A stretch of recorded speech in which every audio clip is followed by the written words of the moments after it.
Guys ये book code 509 block 1 की unit 2 है और इसमें हम एक वीडियो में पार्ट 1 में पढ़ चुके हैं कुछ टॉपिक्स।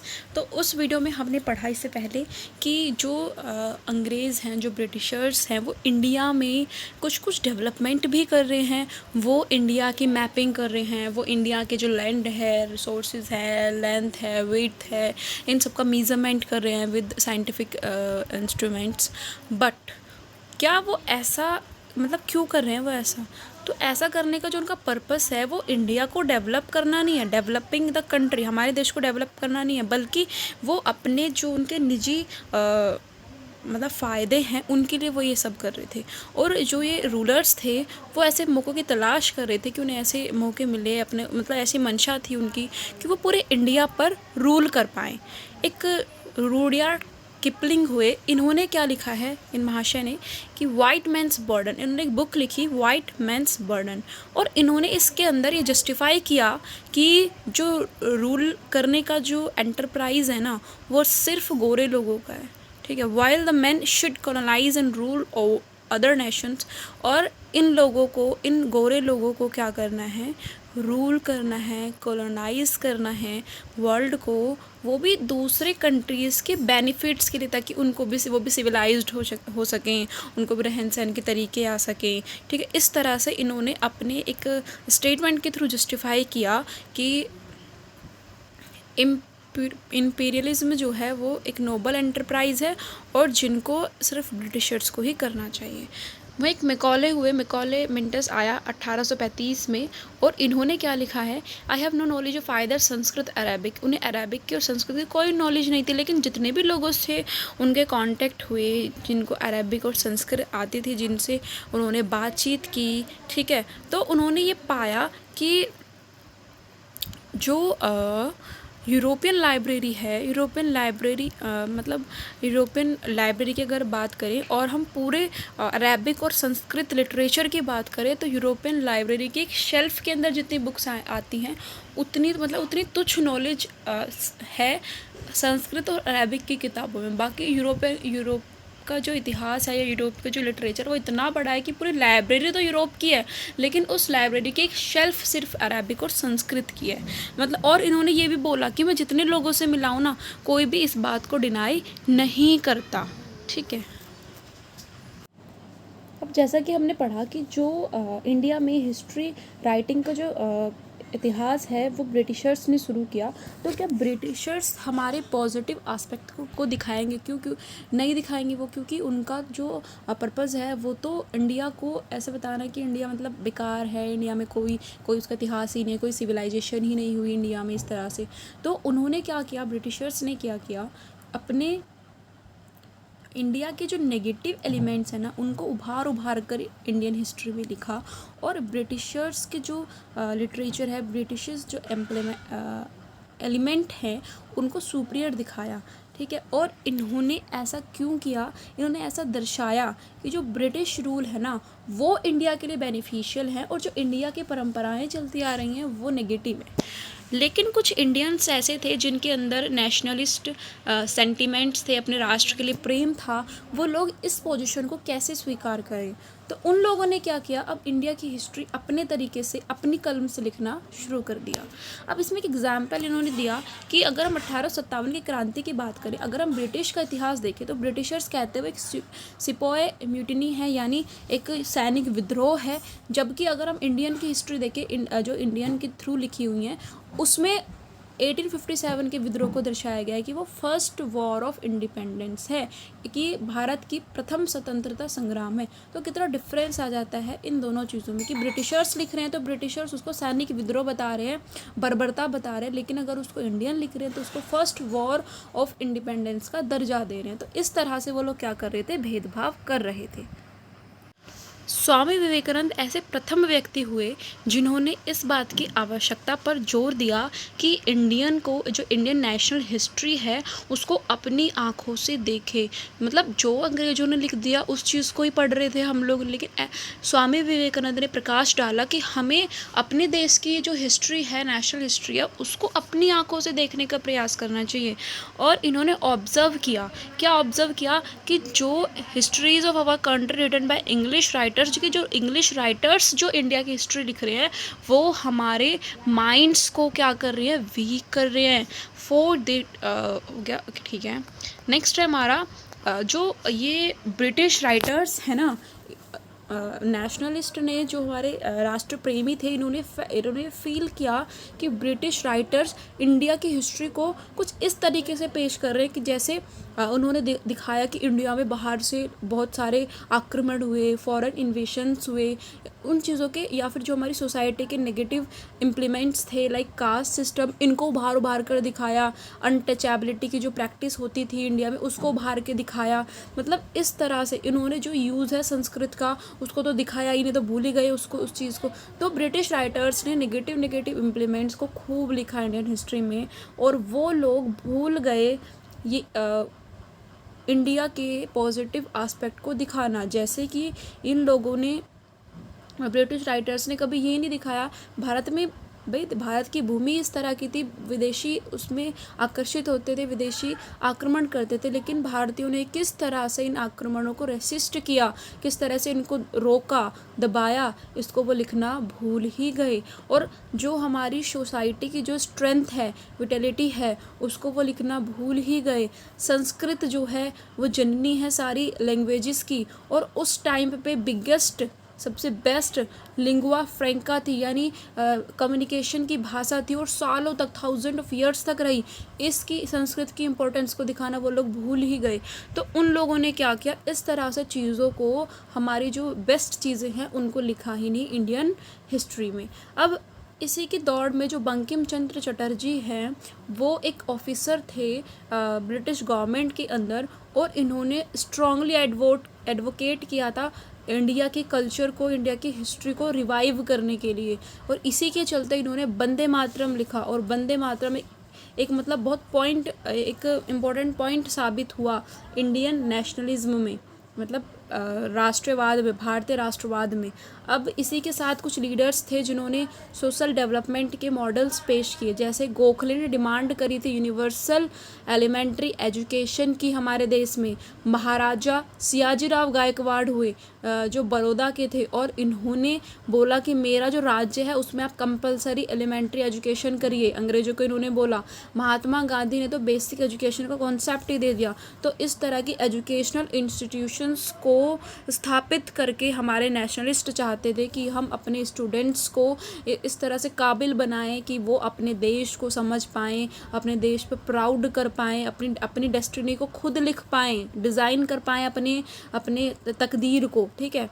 और ये सिर्फ जो हमारे कॉलोनियल मास्टर्स हैं, मालिक हैं, ब्रिटिशर्स हैं, उनके सिर्फ क्लर्क बन के ना रह जाएं। तो ये हमारा मोटिव था स्ट्रांगली। स्वामी दयानंद सरस्वती हुए, इन्होंने दयानंद एंग्लो वैदिक मूवमेंट चलाया, और इस मूवमेंट के थ्रू सोशल, रिलीजियस और एजुकेशनल रिफॉर्म किए। अब जो आर्य समाज और ब्रह्म समाज मूवमेंट थे, उन्होंने सोशो रिलीजियस रिफॉर्म किए इंडिया के अंदर। लेकिन कुछ ऐसे भी लोग थे जो एजुकेशन के थ्रू ये चेंजेस लाना चाहते थे। जैसे महात्मा गांधी जो है, उन्होंने एक मॉडल तैयार किया जो सोशल और इकोनॉमिक डेवलपमेंट पर बेस्ड था इंडिया के। और इनके मॉडल में जो हमारे ये वेस्टर्न तरीके हैं या इंडस्ट्रियल तरीके हैं, उनके लिए कोई जगह नहीं थी। उन्होंने अपने कॉन्सेप्ट में फ्रीडम दी, इकोनॉमिक और सोशल इंडिपेंडेंस की, ठीक है। और उसके साथ इन्होंने इस तरह से इस आइडिया को ट्रांसफॉर्म किया कि जो इंडियन विलेज हैं वो सेल्फ सफिशिएंट यूनिट बन पाएँ देश की, वो भी विदाउट एनी एक्सप्लॉयटेशंस को अपनी मतलब बिना किसी भेदभाव के अपनी लाइफ जी पाएँ वो लोग। और इसके बाद इन्होंने nationalist movement for freedom become mass. अब जो इनका मूवमेंट था, राष्ट्रवादी आंदोलन था, वो मास जन आंदोलन बन गया। इसी के साथ एक स्ट्रॉन्ग अल्टरनेटिव सामने आया जो डिमांड करता था पॉलिटिकल पावर की और फुल इंडिपेंडेंस की। यानी जब इनका जो राष्ट्रीय आंदोलन था वो जन आंदोलन बन गया तो फुल इंडिपेंडेंस की जो डिमांड थी उसको एक स्ट्रॉन्गनेस मिलनी शुरू हो गई, और जो नेशनलिस्ट सेंटिमेंट थे वो हमारे सोशल साइंस करिकुलम को क्या करने लग गए, इन्फ्लुएंस करने लग गए, मेजर इन्फ्लुएंस करने लग गए।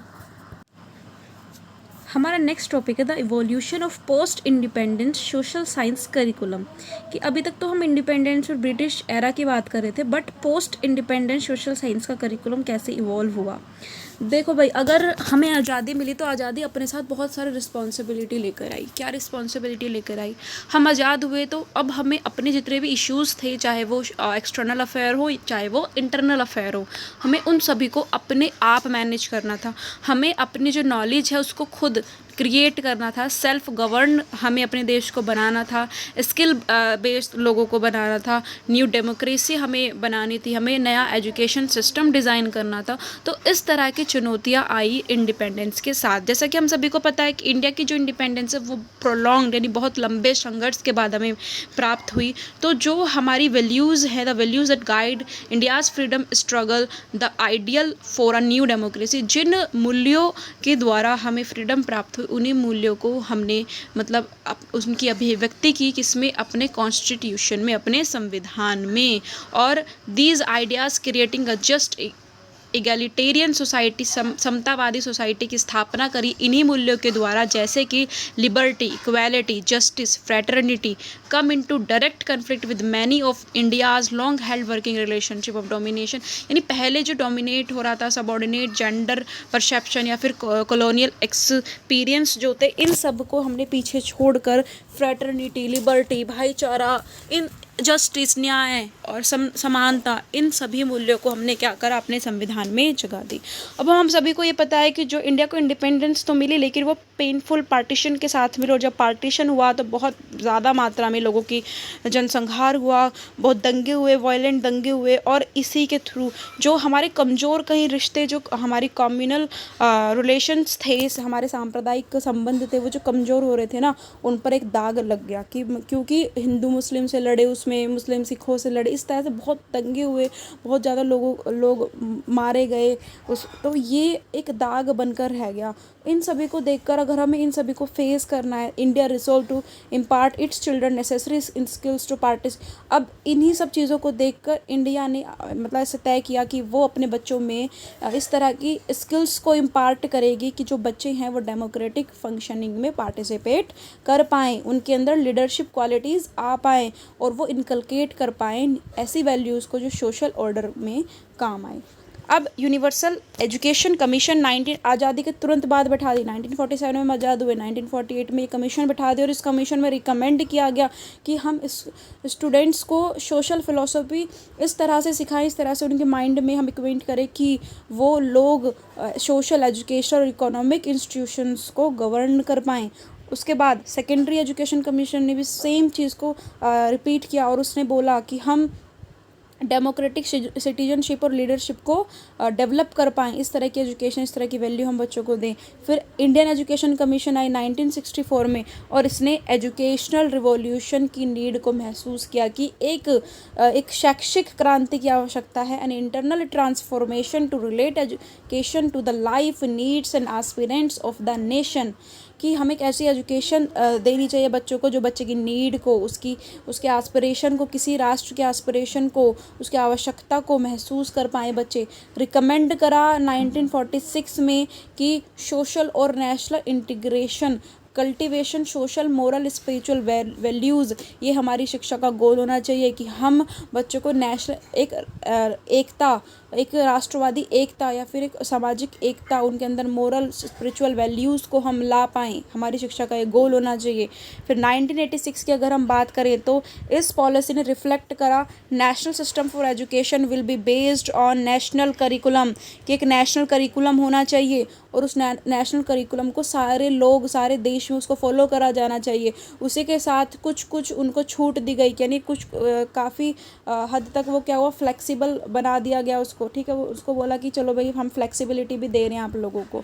ठीक, उसके बाद लेकिन इसमें कुछ चीज़ों को क्या कर दिया गया, जैसे हमारा Indian common culture heritage, egalitarianism, democracy, secularism, equality of the sex, protection of environment, social barriers, या फिर observance of small family norm, इस तरह की चीज़ों को इसमें कंपलसरी कर दिया गया है। इस तरह की वैल्यू को प्रमोट करें, ऐसा आपको सब्जेक्ट एरिया तैयार करना है। और कुछ इसमें फ्लेक्सिबिलिटी भी दी गई अपने अकॉर्डिंग कि हम चेंज कर सकते हैं। अब जो हमारे करिकुलम प्लानर्स थे उनको बहुत सारी चीज़ों ने मतलब अपनी तरफ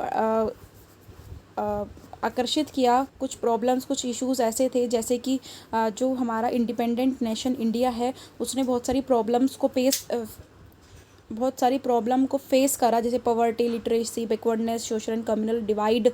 ठीक है, इस तरह की प्रॉब्लम्स उनके सामने आई। इन प्रॉब्लम्स को कैसे टैकल करना है और ये प्रॉब्लम किस तरह से नेशनल प्रायोरिटी बन गई, जैसे growing more food, eradicate literacy को हटाना है और ज़्यादा भोजन उगाना है ताकि हम क्या बन सकें, हम इंडिपेंडेंट बन सकें फूड के मामले में। कंटेनिंग जो पॉपुलेशन उसको कैसे रोकना है और पूरी कंट्री को एक साथ कैसे लाना है, और जो इंटरनल और एक्सटर्नल डिविजिव फोर्सेस हैं उनको कैसे रोकना है, कि जो लोग डिवाइड कर रहे हैं या जो कुछ ऐसे ग्रुप हैं जो लोगों को डिवाइड करते हैं उनको कैसे हटाना है अपने समाज से।